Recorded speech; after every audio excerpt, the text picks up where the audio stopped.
నేను అడుగుతా ఉన్నాను,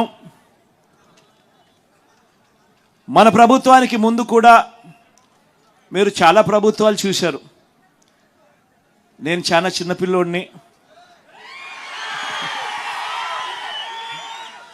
నాకన్నా పెద్దోళ్ళు, నాకన్నా ఎక్స్పీరియన్స్డ్ పీపుల్, నాకన్నా చాలా చాలా అనుభవం ఉందని చెప్పి గొప్పలు చెప్పుకునే వాళ్ళు చాలామంది ముఖ్యమంత్రులుగా కూడా పనిచేశారు.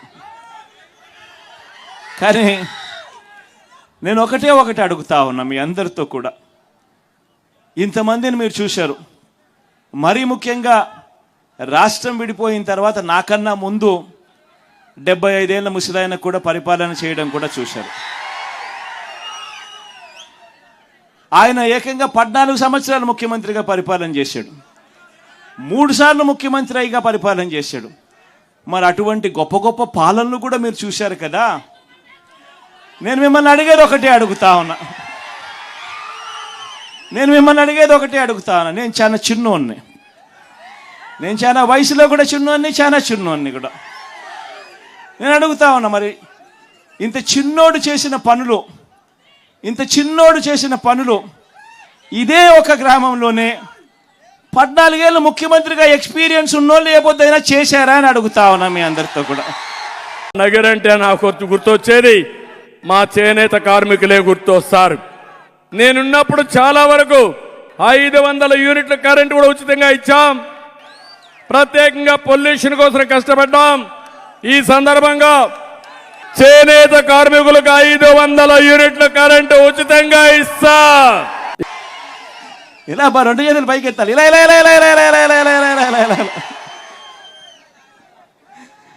ఆలోచన చేయమని అడుగుతా ఉన్నా.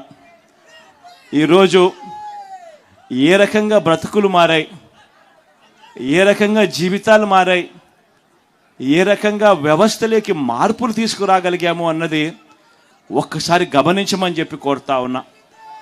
ఈరోజు ఈ బటన్ నొక్కడమే కాదు, అక్క చెల్లెమ్మల కుటుంబాలకు ఆర్థిక సాధికారత ఇవ్వడమే కాదు, ఇదొక్కటే కాదు జరిగింది. ఈ లిస్టు చదివేటప్పుడు నేను చెప్పా, విద్యా కానుక గురించి కూడా చెప్పా,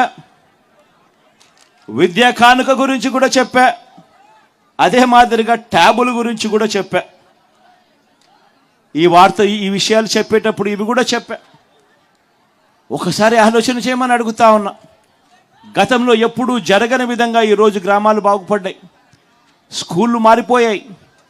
స్కూళ్ళల్లో డిజిటల్ బోధన అందుబాటులోకి వస్తూ ఉంది. పిల్లల చేతుల్లో ట్యాబులు కనిపిస్తూ ఉన్నాయి. స్కూళ్ళన్నీ ఇంగ్లీష్ మీడియంతో కనిపిస్తూ ఉన్నాయి. టెక్స్ట్ బుక్కులు కూడా ఒక పేజ్ ఇంగ్లీష్ ఉంటే మరో పేజ్ తెలుగుతో బైలింగ్వల్ టెక్స్ట్ బుక్కులు ఈరోజు మన పిల్లల చేతుల్లో కనిపిస్తూ ఉన్నాయి. మొట్టమొదటిసారిగా స్కూళ్ళు బాగుపడ్డాయి. మొట్టమొదటిసారిగా మన గ్రామాలలో విలేజ్ క్లినిక్లు ఇక్కడే వచ్చాయి. ఫ్యామిలీ డాక్టర్లు ఇక్కడే వస్తూ ఉన్నారు. ఆరోగ్య సురక్షతో ప్రతి ఇంటిని కూడా జల్లెడబడుతూ ప్రతి పేదవాడికి కూడా టెస్టులు కావాలన్నా, మందులు కావాలన్నా నేరుగా ఇంటికే వచ్చి చేస్తూ ఉన్నారు. స్కూళ్ళు బాగుపడ్డాయి, వైద్యం బాగుపడ్డాయి. ఎప్పుడు చూడని విధంగా ఆర్బీకే రైతు భరోసా కేంద్రం మన గ్రామంలోనే కనిపిస్తూ ఉన్నారు. ప్రతి రైతులను చెయ్యి పట్టుకొని నడిపిస్తా. ఎప్పుడు కూడా బాబు మాట అంటే మాట మీద ఉంటా, చేనేత కార్మికులు ఆదుకుంటానని చెప్పి కూడా నేను మీకు తెలియజేస్తున్నా. పవర్లూమ్ కార్మికులకు విద్యుత్ ఛార్జీల మీద సబ్సిడీ ఇచ్చి ఆదుకున్నది మేమే. మళ్ళీ వాళ్ళకు కూడా 500 యూనిట్లు కరెంటు ఉచితంగా ఇస్తాం. ఇది కాక మన ప్రభుత్వం చేస్తా ఉన్న నాన్ డీబీటీ పథకాలు కూడా ఒకసారి గమనిస్తే, అంటే గోరుముద్దకు సంబంధించి, ఇళ్ల పట్టాలకు సంబంధించి 109 మందికి ఇళ్ల పట్టాలకు సంబంధించి, ఇల్లు అయిపోయిన వాళ్ళు 144కు సంబంధించి, రైస్ కార్డులకు సంబంధించి 2594కు సంబంధించి, 8వ తరగతి చదువుతా ఉన్న 9వ తరగతి 8వ తరగతి చదువుతా ఉన్న పిల్లలకి ఇచ్చిన ట్యాబులు కూడా 76 మంది పిల్లలకు, విద్యా కానుక కింద 670, సంపూర్ణ పోషణం కింద 189 మంది. వీటికి సంబంధించినవి నేను చెప్పడంలా, ఎందుకంటే ఇవన్నీ ఇండైరెక్ట్గా ఇస్తూ ఉన్నాం కాబట్టి, నాన్ డీబీటీ కాబట్టి వీటి బెనిఫిట్ ఎంతో నేను చెప్పడం లేదు. కానీ ఈ బెనిఫిట్ నాన్ డీబీటీ బెనిఫిట్ కాకుండానే కేవలం బటన్ నొక్కడం, నేరుగా నా అక్క చెల్లెమ్మల కుటుంబాల ఖాతాల్లోకి పోవడం, లేదా ఆ అవ్వల చేతుల్లోకి వెళ్ళడం, ఉట్టి ఇదే చూసుకుంటే కూడా 48,74,34,136. నేను అడుగుతా ఉన్నా,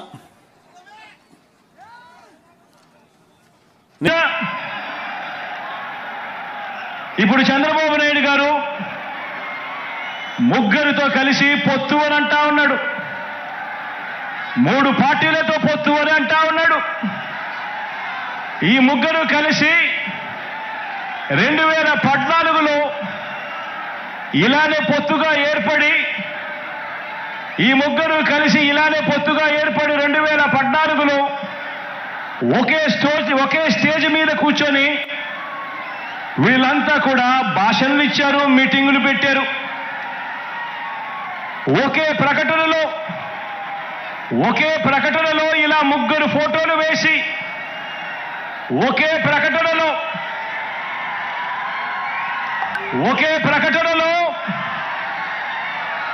ఇలా ముగ్గురు కూడా ఫోటోలు వేసుకొని చంద్రబాబు నాయుడు గారి సంతకం పెట్టి ఇంటింటికి ఈ పాంఫ్లెట్ను పంపించాడు. ఇంటింటికి పంపించిన ఈ పాంఫ్లెట్లో చంద్రబాబు నాయుడు గారు ఏం రాశారో తెలుసా? ఈ ముగ్గురు ఫోటోలు పెట్టి చంద్రబాబు నాయుడు గారి సంతకం పెట్టి 2014లో వీళ్ళే కూటమిగా ఏర్పడి ఇంటింటికి పంపించిన ఈ పాంఫ్లెట్లో వీళ్ళు రాసిన మాటలు: రైతులకు రుణమాఫీ పైన మొదటి సంతకం చేస్తాను, డ్వాక్రా సంఘాల రుణాలన్నీ పూర్తిగా రద్దు చేస్తాము, మహిళల రక్షణకు ఉమెన్ ప్రొటెక్షన్ ఫోర్స్ ఏర్పాటు చేస్తాము, ఆడబిడ్డ పుట్టిన వెంటనే మహాలక్ష్మి పథకం కింద 25,000 రూపాయలు బ్యాంకు అకౌంట్లో డిపాజిట్ చేస్తాము, ఇంటింటికి ఒక ఉద్యోగం ఇవ్వలేకపోతే ఉపాధి ఉద్యోగం వచ్చేదాకా నెల 2,000 రూపాయలు నిరుద్యోగ భృతిగా ఇస్తాము, 10,000 కోట్లతో బీసీ సప్లాను,